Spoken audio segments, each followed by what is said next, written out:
Hello everybody, welcome back to my channel. Thank you for subscribing and welcome all the newcomers.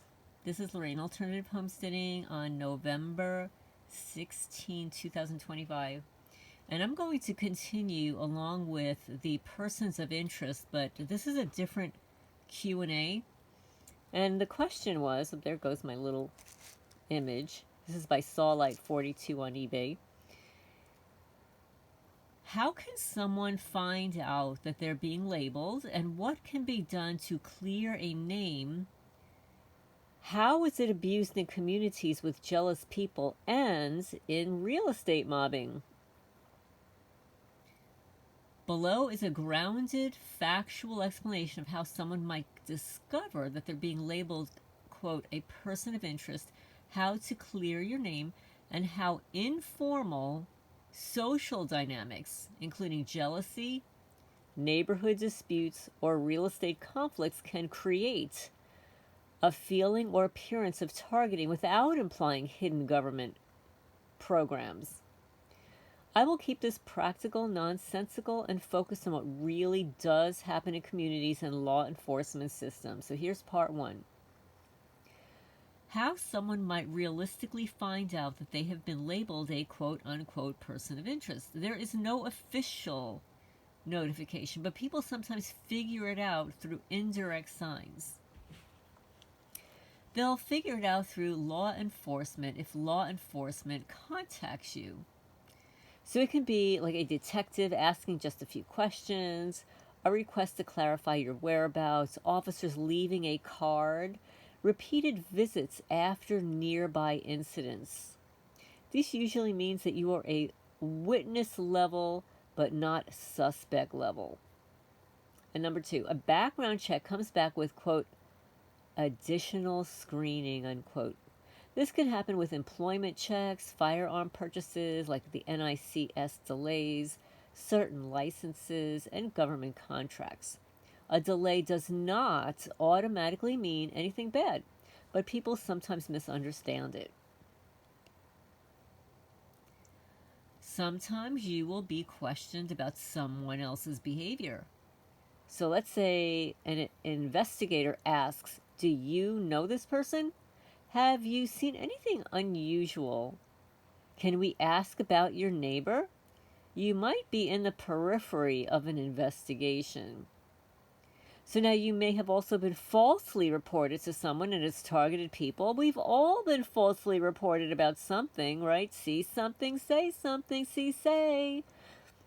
This is it's very common to be falsely reported by someone.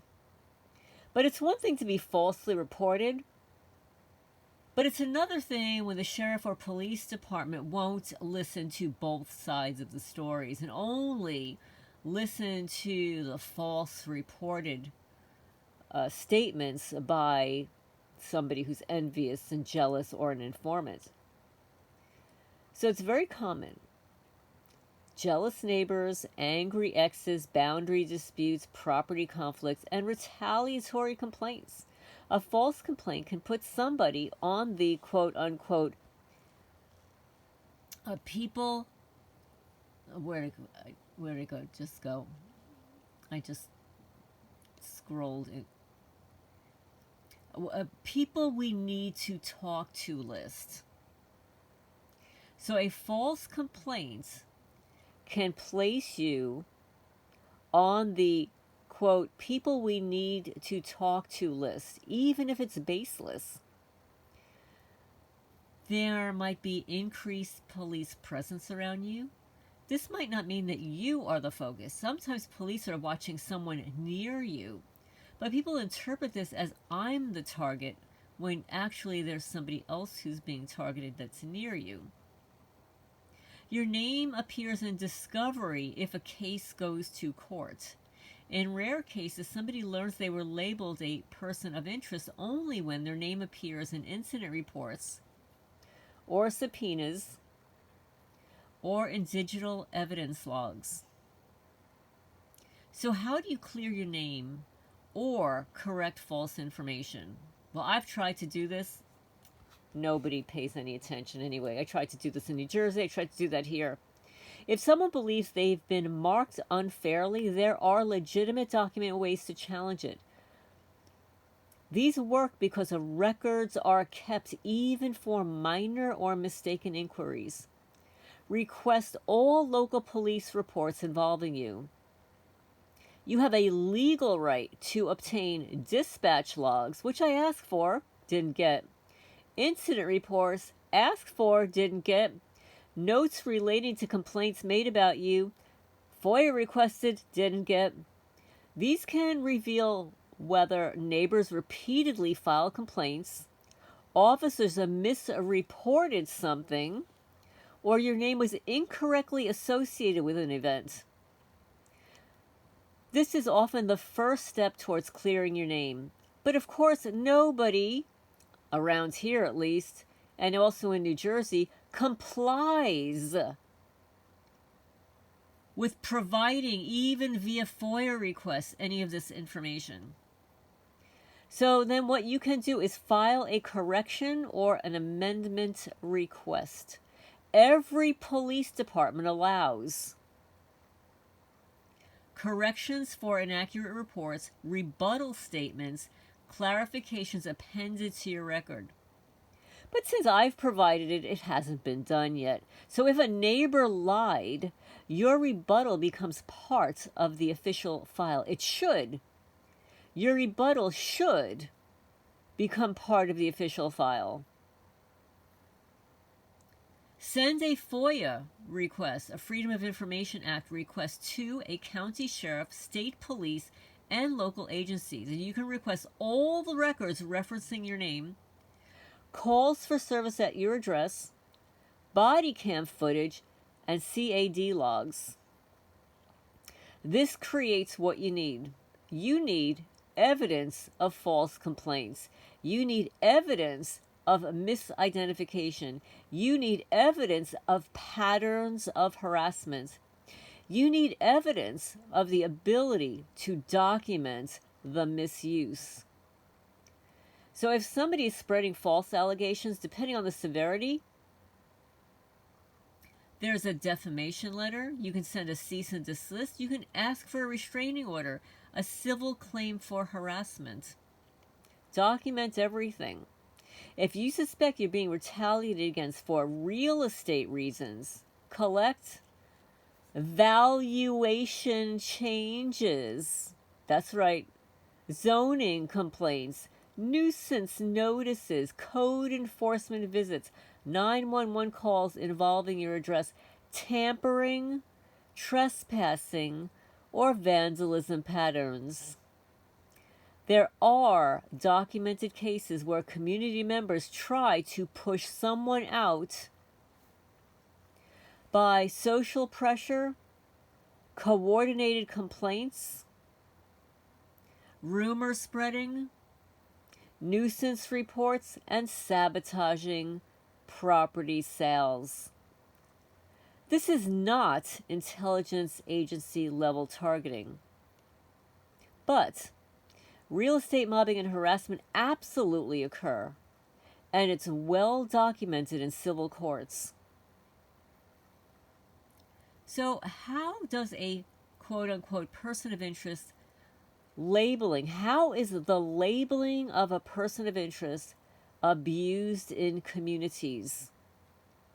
This part is very critical because the label is often social, not official. People in communities sometimes create their own form of quote-unquote person of interest, troublemaker, an outsider, a problem neighbor, a dangerous person.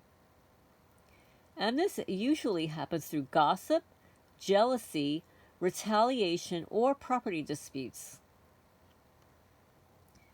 You've got neighborhood jealousy or resentment.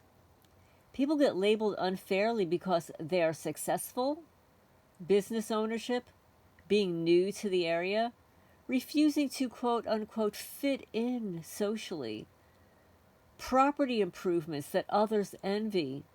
Oh, you mean like when I installed all my 3 greenhouses and they were all torn down? Or how about all my new garden beds that they threw rocks and stone in? And then when I started removing those, they instead planted grass and weeds in all my garden beds. Or how about the burning and scorching of the grass? And how about burning holes in the trees from the inside out? So with neighborhood jealousy or resentment, there could be property improvements that others envy, land disputes, accused of things without evidence. And then this can snowball into group attitudes. Then in small towns, there is usually a ganging up of behavior. Small communities, sometimes they coordinate complaints, they spread rumors, they exaggerate concerns, they push somebody into the role of being an quote unquote an outsider. You don't belong here. They use the police as a tool, not because of a legitimate danger. This can turn a normal person into a person of interest socially, even without police involvement. Now, with real estate mobbing, which is a documented phenomenon, and so many people have provided testimonies of what have happened to them at their properties and their homes, whether it was in the chat, whether the documented testimonies on the channel, you hear about it in the news. It's happening. Even the Institute for Justice has in court now, or so many Fourth Amendment violations having to do with some form of property mobbing. Real estate mobbing. This is where somebody wants your property, but they don't want to pay for what it's worth. They want to lower the sale price. They want to force a sale. They want the land for themselves or relatives, and they resent a woman owning land. They dislike outsiders owning rural acreage. This is ChatGPT, by the way. These groups may intentionally trespass. They may intentionally cause minor vandalism. Yeah, this is huge vandalism. They may intentionally create a nuisance. They may intentionally harass your animals. They may intentionally file complaints. They may intentionally pressure law enforcement to quote unquote do something. Or how about the Jackson County PVA Bobby Edwards? Pressure him to increase my property taxes. These tactics aim to exhaust the owner into leaving or selling. I can't wait to sell this property. Then there's the misuse of police or sheriff connections. Their connections. In some counties, there's jealousy, and petty individuals may repeatedly call deputies. They use their personal relationships to push their own concerns. These petty and jealous individuals exaggerate the suspicious behavior, quote unquote, suspicious. These jealous or petty individuals falsely claim someone is mentally unstable, when basically they literally are lunatics. These jealous and petty individuals may attempt to influence incident reports. This is not an official quote-unquote watch list. It is social weaponization of law enforcement. So what are the practical steps to protect yourself? So here is what works in real cases. Document everything: videos, photos, timestamps, incidents, interactions with neighbors, police encounters. File your own incident reports. This forces a documentation from your perspective. FOIA request every agency involved. Then you gain a paper trail. Correct your false reports. Demand amendments in writing. Notify officials in writing. Notify the sheriff, county attorney, state police, attorney generals with evidence, a timeline, a request for an investigation. Build a protective record. If they try to escalate false complaints later, you've already established a pattern of harassment, misuse of police, and malicious intent. So Chat asks me, if you want, and I haven't done anything further, if you want, I can prepare a letter demanding the correction of false police reports.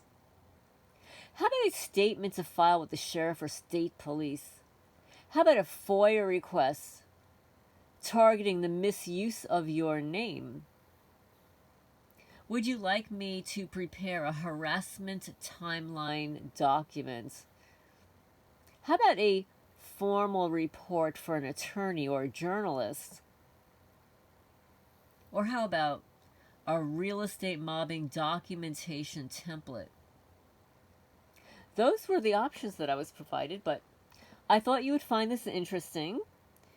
You know, so this, you can say, is a part 2 of the person of interest. But I also wanted to mention something else that a subscriber sent to me along the lines of being targeted.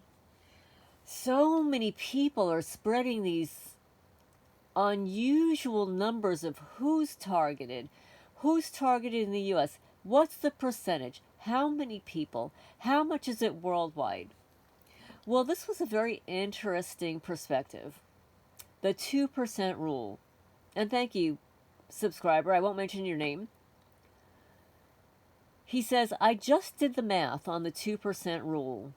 Okay, first off, what is the 2% rule?